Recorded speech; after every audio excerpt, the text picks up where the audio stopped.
Salut à tous. Alors, j'avais commencé une série sur le Spark en faisant 3 épisodes qui étaient le déballage, les mises à jour et le troisième c'était la calibration de l'IMU. Aujourd'hui, j'avais rien à faire. Je me suis dit que j'avais envie de faire un tuto entre guillemets sur les quick shots. Ces quick shots sont 4 modes de vol intelligents qui sont déjà intégrés dans l'application Digigo 4 qui permettent au Spark en fait de faire des petites cinématiques. On va les regarder ensemble. On va décoller le Spark. Voilà, alors je sais pas si vous verrez bien l'écran parce que malheureusement même sur Android l'écran à fond on n'a pas forcément un retour génial. Donc là j'ai fait la dernière mise à jour du firmware, je suis en la dernière version de Digigo qui est la 4.1.22. J'ai calibré mon IMU après la mise à jour, donc tout est ok. Donc on va partir regarder directement ces petits modes. Donc on va aller dans la petite icône de télécommande. Là on a toutes les formes de vol, on a normal, on a quickshot, on a le active track, le tap fly, le gesture control et le tripod. Aujourd'hui on va se concentrer uniquement sur les quickshots et les autres feront partie d'une autre vidéo. Donc on va démarrer les modes quickshot. Donc quand on regarde dans les quickshots, voilà, alors déjà il va falloir que je prenne une cible. Donc on va tourner le drone vers nous. Voilà, on va baisser un petit peu la caméra pour être dans le cadre. Je vais m'éloigner un petit peu. Hop, on va reculer le drone, ou de reculer moi d'ailleurs.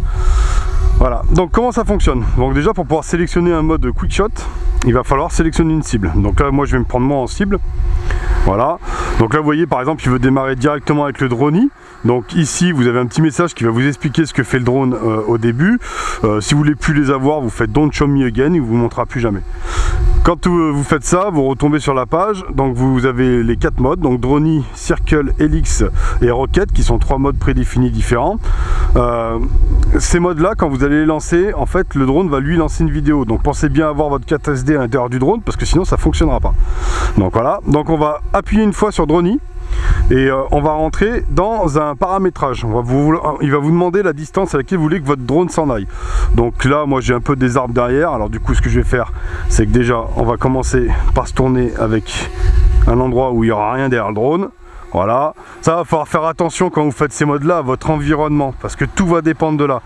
Parce que là on va un drone qui va en mode drone, il va reculer et monter en même temps tout en prenant de l'altitude. Donc il va falloir faire attention et en hauteur qu'il n'y a rien qui vous gêne et en distance. Donc 40 mètres, on va le descendre à 35 mètres et après il suffit de faire go. Vous voyez, il y a un compte à rebours qui se lance, 3, 2, 1 et go. Et là on a le drone qui se met à filmer. Et voilà, il commence son mouvement. Alors j'espère que vous le verrez suffisamment longtemps parce qu'il est petit. Donc il recule, il recule, il recule. Et il va aller atteindre la distance qu'on lui a demandé. Donc moi je lui ai demandé 36 mètres. Donc on va regarder. Hop, il est arrivé à 42 mètres déjà. Bon, alors il n'a pas été super précis. Voilà, il a fait sa séquence, il est arrivé au bout, il a enregistré, il a fini. Comme j'ai laissé faire le cycle lui-même, le drone revient se mettre à la position où il était au départ. Maintenant, à tout moment, vous pouvez reprendre la main ou en appuyant ici sur le bouton stop ou en touchant les sticks. Par contre, si vous touchez les sticks pour arrêter le mouvement du drone, ça sera à vous de le ramener parce qu'il restera là où il est. Donc là, on a vu le mode drone. Donc je vous mettrai, pendant que le drone recule, je vous mettrai en bas à gauche de la vidéo ce que lui a filmé. Maintenant, on va rentrer toujours dans le mode drone. Donc toujours, on sélectionne le sujet qui sera moi. Là, on va rentrer dans le mode circle. Donc dans le mode circle vous avez deux choix, où vous pouvez faire tourner dans le sens inverse des aiguilles d'une montre ou dans le sens des aiguilles d'une montre. Ça c'est vous qui choisissez et c'est la seule option qu'on a. En fait de base pour le rayon sur lequel il va tourner autour de vous, il va se servir de la position où il est par rapport à vous. Donc si je le fais là, il va tourner autour de 3 mètres de moi. On va prendre un tout petit peu d'altitude parce que je sais que j'ai des arbres derrière moi et on va le reculer un tout petit peu pour qu'il ait un axe un petit peu plus grand. La caméra est bien sur moi, on fait go. Même principe, je vous mettrai la vidéo. Donc 3, 2, 1. Là, je suis en rotation sens inverse des aiguilles d'une montre. On a un drone. Alors, je vais essayer de vous mettre ça. On va essayer de le suivre. Qui va tourner autour de moi. Donc, vous voyez, derrière, là, on va passer à contre-jour. Je ne sais pas si dans la caméra, vous verrez bien. Voilà, on a les arbres. Le drone continue à tourner. Excusez-moi pour le contre-jour. Et il va le faire tourner de moi jusqu'à temps qu'il ait fait sa rotation. Alors la rotation vous l'avez sous le bouton de vidéo, en fait il y a un petit point qui clignote ici avec le pourcentage du mouvement qu'il a fait. Donc là par exemple, hop, il vient d'arriver à 100% du mouvement qu'on a demandé. Alors il m'a perdu un petit peu parce qu'il est passé à contre-jour, ça arrive avec la caméra, mais du coup il a fait son cercle autour de moi complet. Maintenant on va regarder le mode suivant, donc toujours pareil, hein. On sélectionne la cible, le drone lui va se stabiliser. On a la version Helix, donc la version Helix en fait le drone va tourner autour de moi mais en montant en même temps. Donc on appuie dessus, donc pareil on a dans ce mode là par contre le choix et du sens de rotation et de la distance à laquelle il va s'éloigner.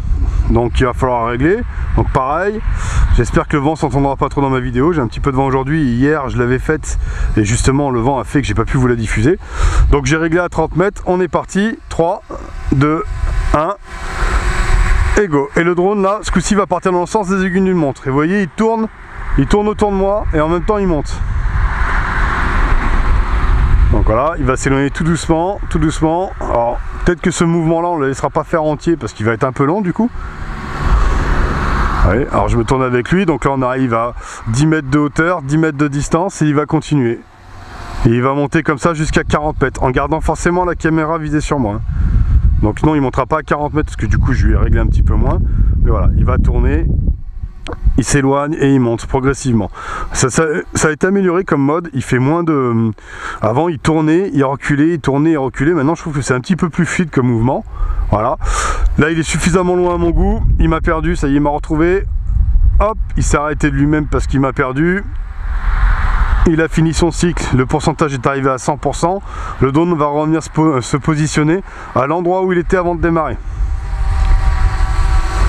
Hop. Voilà, stabilisé, toujours en cible. Voilà, et maintenant nous allons voir le dernier mode. Donc toujours pareil, hein, on sélectionne la cible. Donc moi, on va choisir le mode roquette. Donc voilà, on rappuie dessus pour choisir la hauteur. Alors ici, je suis limité à 50 mètres d'altitude. C'est une zone 50 mètres.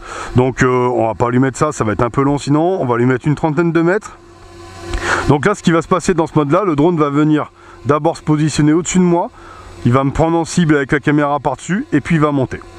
On est parti, 3, 2, 1, et c'est parti. Donc le drone va avancer jusqu'à moi pour venir se positionner. Alors là, je lui rends pas la vie facile aujourd'hui, hein. Je suis habillé en sombre et l'herbe derrière moi est assez sombre, donc du coup comme il n'y a pas une très grosse différence de contraste, il a un petit peu du mal, des fois il me perd. Et en plus je lui mets du contre-jour et c'est pas forcément ce qu'il apprécie. Donc là il est en train de monter. On arrive à 33 mètres, toujours un petit message, le coup de chauffe est terminé et le drone va redescendre. Il va redescendre, est-ce qu'on peut le regarder? Voilà. Et en redescendant, il va aller comme tout à l'heure, se repositionner à l'endroit de départ, à l'endroit auquel on lui a envoyé la méthode. Voilà, et tout en nous gardant en cible. Alors toutes ces manœuvres sont faisables manuellement, hein. On peut bien évidemment faire toutes les séances de quick shot à la main, c'est un peu plus délicat pour bien tenir les pourcentages sur les sticks, mais ça fonctionne très bien. Là, c'est l'avantage que ça vous fait des modes qui sont simples, qui sont à chaque fois quasiment réussis et qui vous permettent d'avoir intégré ça dans vos rushs et dans vos petites vidéos, ce qui amène un côté sympa. Voilà. Je parlerai que de ces 4 modes là aujourd'hui. On regardera la prochaine fois, je vous ferai le reste, hein. Il y a l'Active Track qui fonctionne. Alors l'Active Track, j'ai eu pas mal de soucis avec le contre-jour, il me perd régulièrement. Alors c'est un mode qui est assez sympa. Le Top Fly, on regardera aussi. Le mode tripod, je pense que je ferai une vidéo où il y aura ces 3 modes là. Je vais pas vous les faire tous maintenant, ça va faire une vidéo trop longue et j'aimerais rester sur des formats assez courts. Donc voilà, je vous remercie d'avoir regardé la vidéo. Si vous avez aimé, je vous laisse mettre un pouce en l'air, ou si vous n'avez pas aimé, mettez-moi un pouce en bas. Si j'ai dit de la connerie, n'oubliez pas de me mettre en commentaire, toutes les critiques sont bonnes à prendre. Venez nous rejoindre sur le groupe Drone et Modélisme, on partage, voilà. Venez aussi faire un tour sur le groupe drone-2france.fr. Il y aura Christophe qui en est le dirigeant, rassemble les vidéos, les tutos qui traînent un peu partout de différents reviewers entre guillemets, même si le terme j'apprécie pas forcément, entre des gens qui font des vidéos, voilà. Il les a rassemblés sur un site qui est lié à ce groupe et en même temps il récupère toutes les vidéos de paysages de tout le monde. Voilà, il fait une petite sélection de la semaine et il les met sur le site. Donc venez y faire un petit tour, vous verrez, c'est assez sympathique. Et puis du coup il y a beaucoup d'infos concentrées au même endroit, ce qui permet d'avoir plusieurs visions des choses. Voilà, la vidéo a assez duré. Je vous remercie, je vous souhaite un bon dimanche et à bientôt. Allez, ciao ciao.